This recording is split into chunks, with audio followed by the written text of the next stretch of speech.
Hello दोस्तों, स्वागत है हमारे यूट्यूब चैनल में। आज के इस वीडियो में मैं आप लोगों को फिजिक्स यानी भौतिक विज्ञान में हम लोग पढ़ने वाले हैं। आज का जो हमारा टॉपिक है वो है दाब के बारे में। दाब को इंग्लिश में प्रेशर कहते हैं। तो आज हम लोग पढ़ेंगे फिजिक्स में दाब क्या होता है उसके बारे में। तो चलिए स्टार्ट करते हैं। आज का टॉपिक है हमारा दाब। दाब को इंग्लिश में प्रेशर कहते हैं। तो दाब किसको कहते हैं उसको पहले समझिए। तो इकाई क्षेत्रफल पर लगने वाले अभिलंबवत बल को दाब कहते हैं। दाब किसको कहते हैं? इकाई क्षेत्रफल पर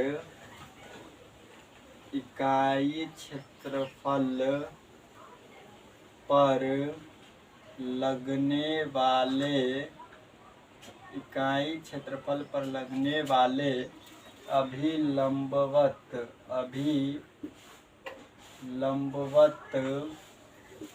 इकाई क्षेत्रफल पर लगने वाले अभिलंबवत बल को दाब कहते हैं। दाब कहते हैं। यह एक अदिश राशि है। यह एक अदिश राशि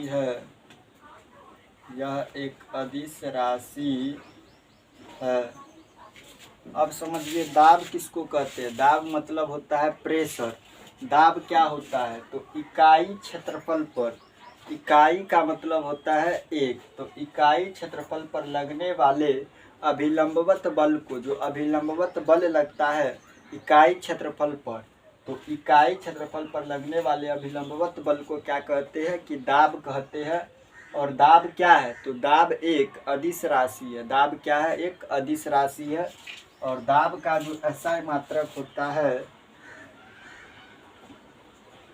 दाब का एसआई मात्रक न्यूटन मीटर स्क्वायर्ड या पास्कल, न्यूटन मीटर स्क्वायर्ड या पास्कल होता है। दाब का एसआई मात्रक क्या होता है? न्यूटन मीटर स्क्वायर या पास्कल होता है। और दाब का एक अन्य मात्रक भी होता है जिसको बार कहते हैं। दाब का अन्य मात्रक, दाब का एक अन्य मात्रक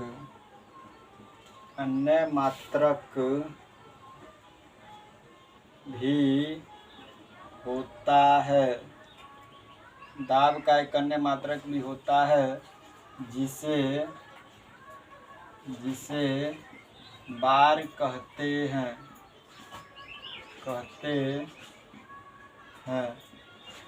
दाब क्या है? तो दाब एक अदिश राशि है। दाब का ऐसा मात्रक होता है न्यूटन मीटर स्क्वायर या पास्कल होता है। दाब का एक अन्य मात्रक भी होता है जिसको क्या कहते हैं? बार कहा जाता है। ठीक है। उसके बाद समझिए दाब जो होता है वो बल के समानुपाती होता है। दाब क्या होता है? बल के समानुपाती। दाब बल के समानुपाती, दाब बल के समानुपाती होता है। दाब क्या होता है कि बल के समानुपाती होता है, किंतु क्षेत्रफल के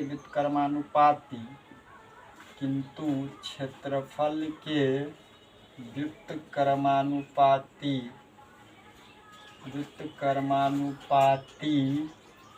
होता है। व्युत्क्रमानुपाती होता है, अर्थात क्षेत्रफल घटाने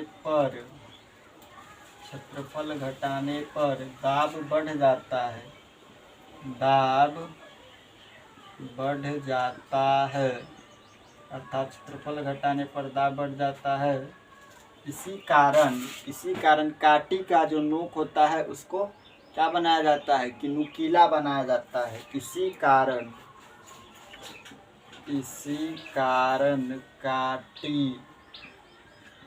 कारण काटी का नोक तथा चाकू काटी का नोक तथा चाकू का धार पतला बनाया जाता है, पतला बनाया जाता है, पतला बनाया जाता है ताकि दाब बढ़ जाए, ताकि दाब बढ़ जाए, ताकि दाब बढ़ जाए। अब इसको एक बार फिर से समझिए। हम लोग पढ़ रहे हैं भौतिक विज्ञान में दाब के बारे में कि दाब क्या होता है। तो दाब का जो परिभाषा पढ़े वो क्या पढ़े है कि इकाई क्षेत्रफल पर लगने वाले अभिलंबवत बल को दाब कहते हैं। दाब एक अदिश राशि है। दाब का आशय मात्रक होता है न्यूटन मीटर स्क्वायर या पास्कल होता है। और दाब का एक और भी मात्रक होता है जिसको बार कहते हैं। और दाब जो होता है वो बल के समानुपाती होता है। दाब किसके समानुपाती होता है? तो बल के समानुपाती होता है। किंतु क्षेत्रफल के बल के तो समानुपाती होता है, लेकिन क्षेत्रफल के व्युत्क्रमानुपाती होता है। मतलब व्युत्क्रमानुपाती का मतलब हो गया कि उसका उल्टा होता है। अर्थात क्षेत्रफल घटाने पर दाब बढ़ जाता है। जब क्षेत्रफल को जब हम घटा देंगे तो दाब क्या होगा कि बढ़ जाएगा। तो क्षेत्रफल घटाने पर दाब बढ़ जाता है, क्षेत्रफल घटाने पर दाब बढ़ जाता है। इसी कारण काटी का नोक तथा चाकू का जो धार होता है वो पतला बनाया जाता है। काटी का जो नोक होता है और चाकू का जो नोक होता है उसको क्या किया जाता है कि पतला बनाया जाता है। क्यों पतला बनाया जाता है? कि ताकि दाब बढ़ जाए, कि ताकि दाब बढ़ जाएगा तो उसको ठोकने में क्या होगा, आसानी होगा, है ना। काटी को ठोकने में आसानी होगा। तो दाब किसके समानुपाती होता है? बल के समानुपाती होता है, लेकिन क्षेत्रफल के व्युत्क्रमानुपाती होता है। और क्षेत्रफल घटाने पर, क्षेत्रफल जब घटेगा तो दाब बढ़ जाएगा, ठीक है। इसी कारण काटी का नोक और चाकू का धार को पतला बनाया जाता है ताकि दाब बढ़ जाए। इसके बाद आगे समझिए। क्षेत्रफल को बढ़ाने पर क्या होता है कि दाब घट जाता है। अब समझिए आगे।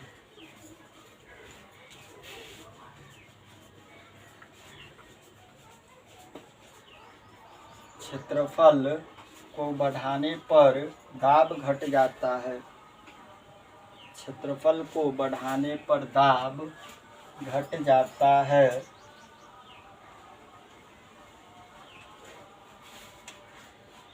क्षेत्रफल को बढ़ाने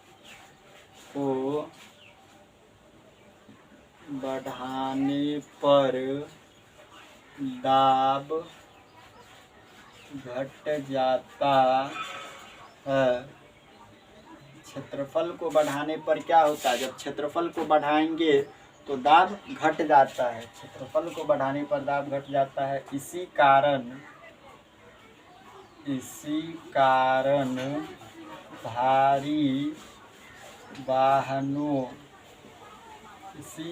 भारी वाहनों के पीछे दो टायर होते हैं। भारी वाहनों के पीछे दो टायर होते हैं। दो टायर होते हैं। ट्रेन के लोहे की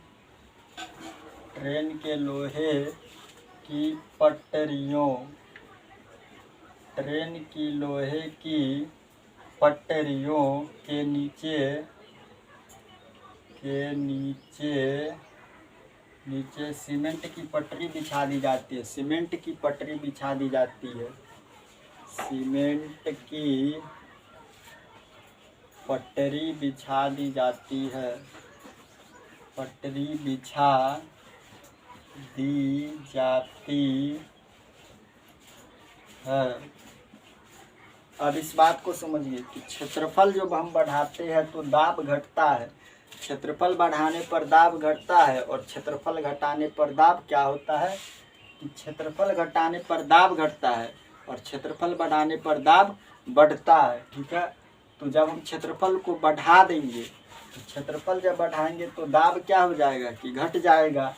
इसी कारण जो भारी वाहन होता है, जो बड़ा बड़ा ट्रक होता है, उसके पीछे 2 टायर होते हैं। जो बड़ा बड़ा ट्रक के पीछे 2 टायर क्यों होता है? क्योंकि कि क्षेत्रफल बढ़ता है, तो क्षेत्रफल जब ये बढ़ेगा तो दाब उसका क्या होगा कि घट जाएगा। इसीलिए भारी वाहनों के पीछे में 2 टायर होते हैं।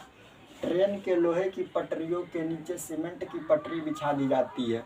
जब ट्रेन चलता है तो ट्रेन के जो लोहा की पटरी होता है उसके पीछे में क्या किया जाता है कि सीमेंट का पटरी बिछा दिया जाता है, ताकि उसका क्या हो कि दाब घट जाता है। क्योंकि क्षेत्रफल क्या होता है कि बढ़ जाता है, सीमेंट रख देते हैं तो सीमेंट की पटरी, तो जब भी क्षेत्रफल बढ़ेगा तो दाब घट जाएगा। इसी कारण से ट्रेन के लोहे की पटरियों के नीचे सीमेंट का वहाँ पर रख देते हैं, सीमेंट की पटरी को बिछा दिया जाता है, ताकि उसका क्या हो कि दाब घट जाए क्षेत्रफल बढ़ाने पर। ठीक है, उसके बाद समझिए, जब व्यक्ति अपने एक पैर पर खड़ा होता है, जब व्यक्ति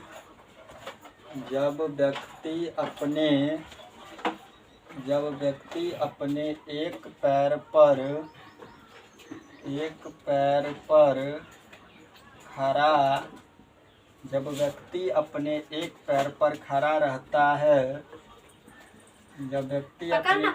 पर खड़ा रहता है, तो वह पृथ्वी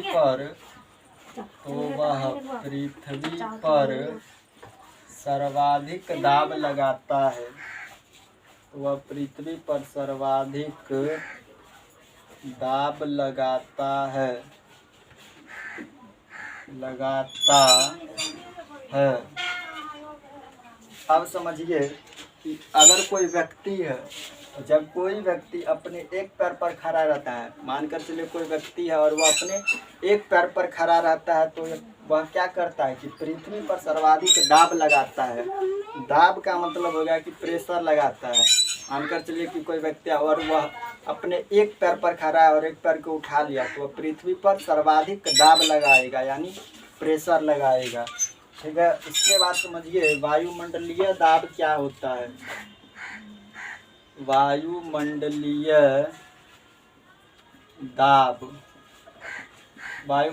दाब क्या होता है उसके बारे में समझिए। तो वायु के विभिन्न परतों द्वारा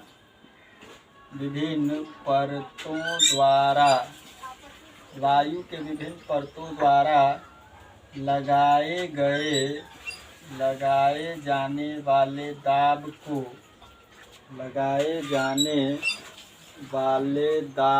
को वायुमंडलीय दाब कहते हैं। वायुमंडलीय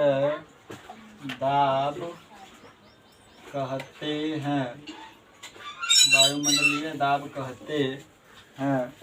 अब समझिए वायुमंडलीय दाब क्या होता है। तो वायु के विभिन्न परतों द्वारा, वायु मतलब होता है हवा, तो वायु के जो विभिन्न परत द्वारा लगाए जाने वाले दाब को वायुमंडलीय दाब कहते हैं। वायु के द्वारा जो विभिन्न परतों पर जो दाब लगाया जाता है हवा के द्वारा, उसे हम वायुमंडलीय दाब कहते हैं।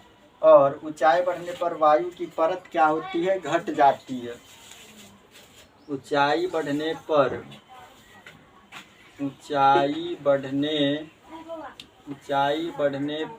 वायु की परत घट जाती है। ऊंचाई बढ़ने पर वायु की परत घटती जाती है। ऊंचाई बढ़ने पर वायु की परत क्या होती है, घटती जाती है, जिस कारण वायुमंडलीय दाब क्या होता है कि घट जाता है। जिस कारण वायुमंडलीय दाब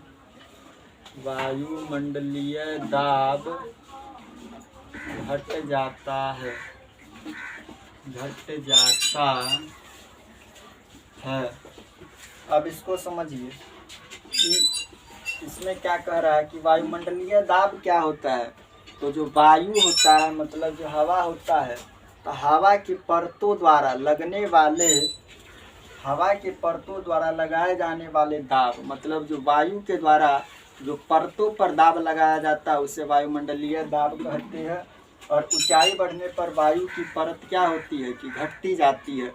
जैसे जैसे ऊंचाई बढ़ेगा वैसे वैसे वायु की परत घटती जाती है। तो ऊंचाई बढ़ने पर वायु की परत घटती जाती है, जिस कारण वायुमंडलीय दाब क्या होता है कि घट जाता है।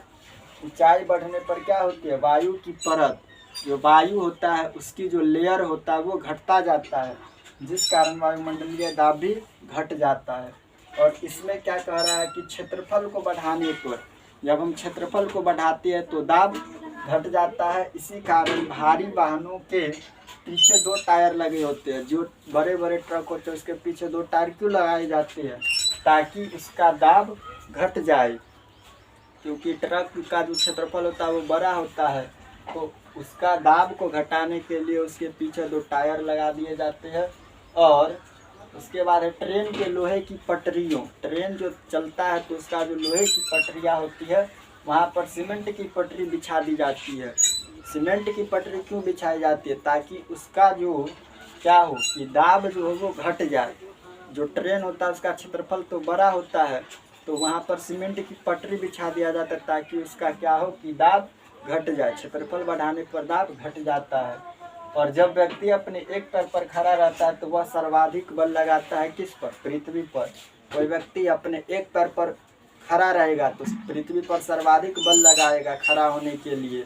ठीक है, तो आज के लिए इतना ही। इस वीडियो में हमने दाब के बारे में पढ़े और इसमें कुछ उदाहरण भी समझे। मिलते हैं नेक्स्ट वीडियो में, तब तक के लिए जय हिंद जय भारत।